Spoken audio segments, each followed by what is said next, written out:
Welcome to Master Greninja channel friends. இன்னைக்கு நம்ம என்ன பார்க்க போறோம்னா Johto, Grass Starter, Chikorita's all evolution and their moves and attacks. நம்ம சேனலை முறையா பார்க்குறீங்கன்னா subscribe பண்ணிட்டு பக்கத்துல இருக்க பெல் ஐகானை பத்துக்கோங்க.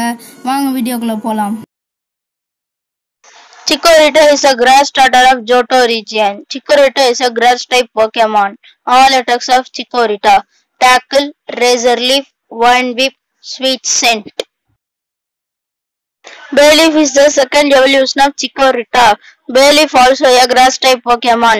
All attacks of Bayleaf: Tackle, Headbutt, Razor Leaf, Wind Whip, Body Slam. Meganium is the last form of Chikorita. Meganium also a grass type Pokemon. All attacks of Meganium: Tackle, Razor Leaf, Wind Whip, Sweet Scent, Body Slam, Solar Beam, Light Screen, Growl, Armor Therapy. Thanks for watching friends. Bye.